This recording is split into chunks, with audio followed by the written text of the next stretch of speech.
sobat pekerja kantoran, lagi heboh nih, menjelang HUT RI ke-80, ada warga yang malah pengen kibarin bendera bajak laut One Piece. Emang boleh ya? Gimana hukumnya? Kok polisi sampai mau turun tangan segala? Belum lama ini, polisi bahkan mengancam akan menindak tegas siapapun yang nekat memasang bendera One Piece. Pejabat pemerintah pun ada yang menyebut aksi ini provokatif dan bisa dianggap memecah belah bangsa. Emang benar seberbahaya itu? Kita kupas tuntas fenomena unik ini.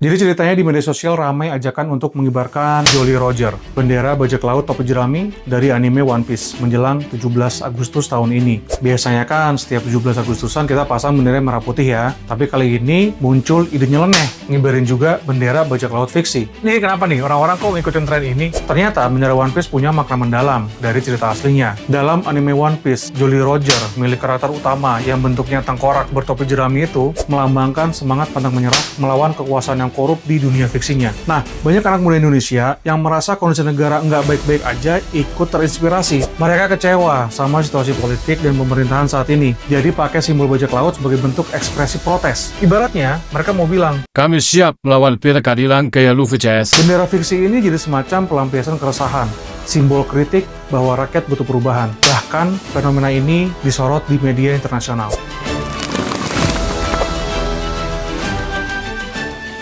Sekarang ke bagian yang penting. Secara hukum gimana? Ngibarin bendera One Piece itu apakah otomatis kriminal? Apa dasar polisi sampai mau bertindak segala? Terus kemarin Gibran pakai pin Jolly Roger pas kampanye kok boleh? Sini, kita bedah aturannya. Ternyata Indonesia punya Undang-Undang Nomor 24 Tahun 2009 tentang bendera, bahasa, lambang negara, dan lagu kebangsaan. Di situ diatur tata cara penggunaan bendera merah putih. Ada 3 poin utama untuk sang merah putih. Yang pertama, jika ada lebih dari satu bendera, maka sang merah putih berada di posisi sebelah kanan. Patokannya, perspektif kita saat melihat keluar dari rumah atau gedung, bukan dari jalan. Nah, bendera lain, dalam hal ini bendera One Piece, berada di sebelah kiri. Yang kedua, ketinggian tiang sama atau lebih tinggi. Yang ketiga, ukuran bendera seimbang atau lebih besar. Jadi selama nggak nyalain aturan itu ya nggak apa-apa. Tapi ada satu hal yang penting, ada pejabat-pejabat yang bilang ngibarin bendera anime itu bisa disebut makar. Makar? Pasal berat dalam KUHP, levelnya itu setara sama upaya menggulingkan pemerintahan yang sah. Biasa dipakai buat mereka yang nyulik jenderal, ngepung istana, atau bikin negara tandingan. Sekarang kita bandingkan, aksi makar tahun 65, ada senjata, penyanderaan, dan mayat jenderal di sumur. Aksi makar 2025, versi baru nih, kibarin gambar tengkorak pakai topi jerami di depan rumah, sambil nyetel lagu One Piece di TikTok. Sanksinya dibilang bisa dianggap bentuk makar. Lucu? Enggak. Ngeri? Iya. Berlebihan? Jelas. Bajingan kelas teri yang ngibarin bendera anime dikira bikin kudeta. Sementara bajingan perdasi yang ngerampok negara malah dibilang sedang diuji integritasnya. Siapa yang bilang ini adalah tindakan makar? Ini orangnya.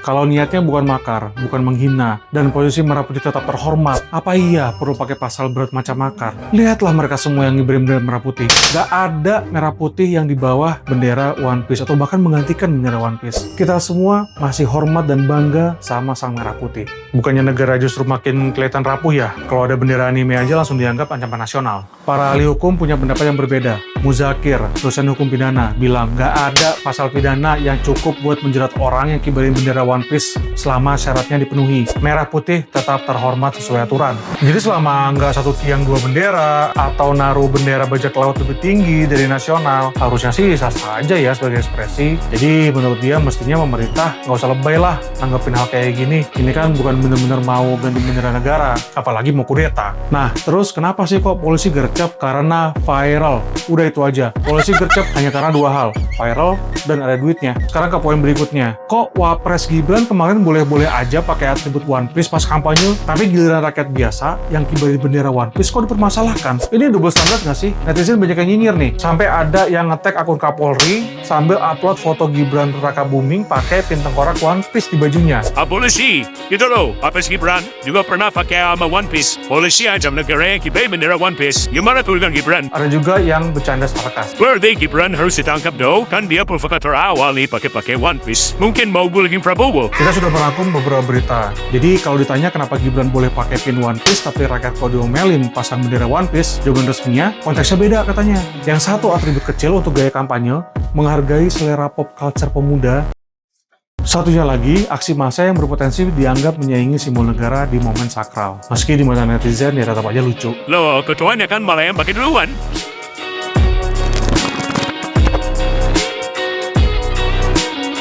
Sekarang pertanyaan paling penting buat kita para pekerja Indonesia yang merasakan Indonesia ini lagi nggak baik-baik aja. Lapangan pekerjaan susah, PHK di mana-mana, harga naik, hidup makin berat. Data menunjukkan, walau angka pengangguran terbuka sempat turun tipis, awal 2025 justru ada gelombang PHK 18.000 pekerja dalam 2 bulan pertama. Terus ormas-ormas menjamur, sampai lebih dari 554.000 organisasi se-Indonesia, yang oknum-oknumnya kadang bikin resah nih dengan pungli atau aksi premanisme di jalan. Belum lagi birokrasi tumpang tindih, bikin layanan publik lamban, dan pembangunan terhambat kalau nggak segera direformasi. Katanya sih, kondisi ini mirip dengan cerita One Piece ya, di mana pemerintah menyembunyikan kenyataan agar terlihat negara sedang baik-baik saja.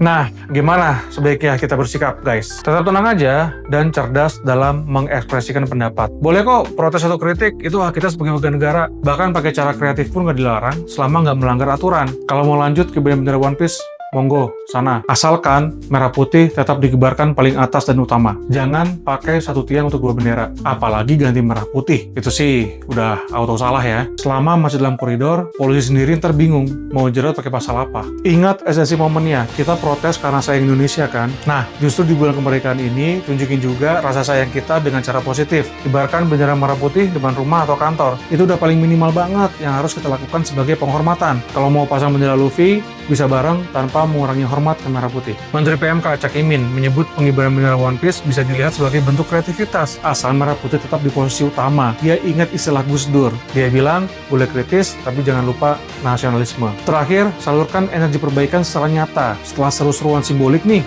kita perlu aksi konkret juga. Misal, suarain aspirasi lewat jalur yang ada, tulis petisi, ikut dialog publik, dukung kebijakan yang pro rakyat. Di kantor, tetap profesional dan berkontribusi positif. Jangan sampai semangat berbajak laut cuma berhenti di sosmed aja. Nggak ada tindak lanjut untuk perbaikan. Setuju nggak?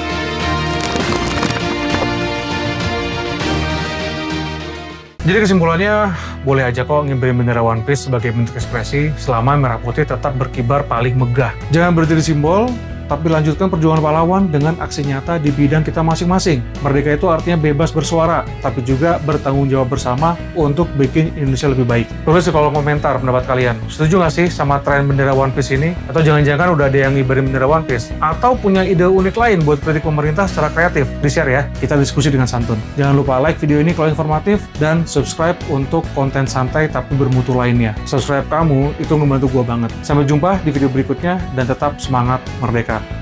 Peace.